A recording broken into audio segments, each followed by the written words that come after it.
to my sister and finally addressed her concerns. Jess, this place has a 97% success rate. And with your luck, you'll be in that unlucky 3. Have some faith in your brother. I have all the faith in the world in you, Jake. It's these bitches I don't trust. I'm too pretty for jail, and I'm not trying to have some big bitch named Bertha force me to be her prison wife. I don't want to eat. I'd rather be eaten by a man. I don't need that visual, Jess. Well, that's what's going to happen if you marry a woman that does you dirty. I'm going to jail, and her blood will be on both of our hands. She crossed her arms and legs with a slight pout on her face. I shook my head. Even with 13 years separating us, we were close. She loved to run my pockets, and I almost always let her. She was basically my overgrown child. I relaxed into the chair, thinking about what kind of woman I could possibly get matched with. I knew they would ask me my preferences during the interview. While I didn't have many, I did have some that were important and couldn't be compromised on. I just prayed this worked out.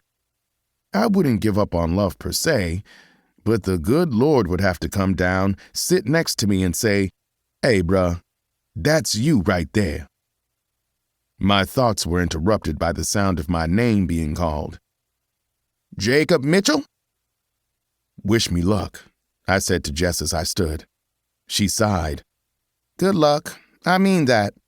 You know I don't understand this, but I love you and I support you." I smiled. "Thanks, Jess." She rolled her eyes. "Go on and tell them to hurry up. I don't need anybody thinking I need help next." I shook my head as I walked away from her and into the back. The woman that greeted me smiled as she closed the door behind me. I followed her down the hall until we came to a stop in front of a door labeled with the name Chance Palmer. With a soft knock, she opened the door and stepped in. "Mr. Palmer, your 1 o'clock is here."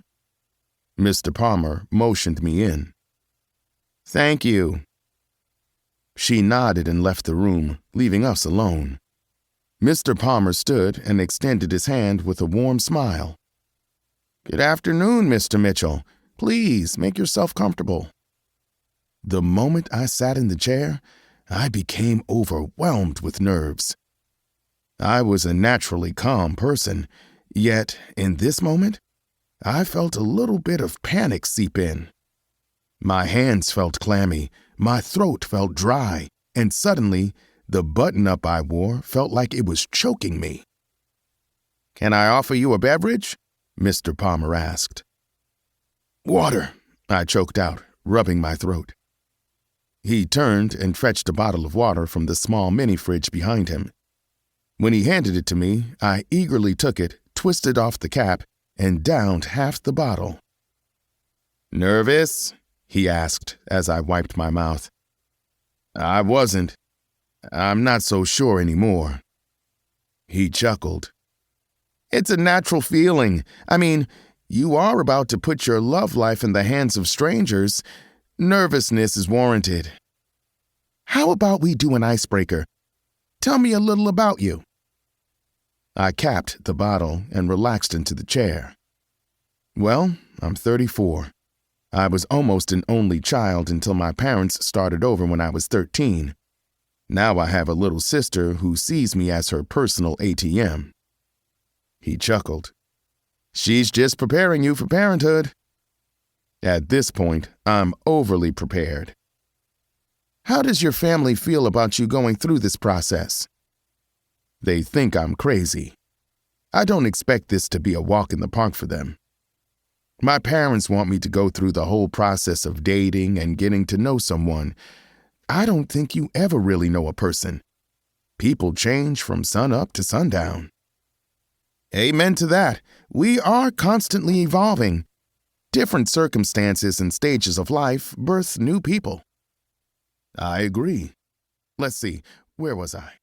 Oh, I graduated from South Carolina State.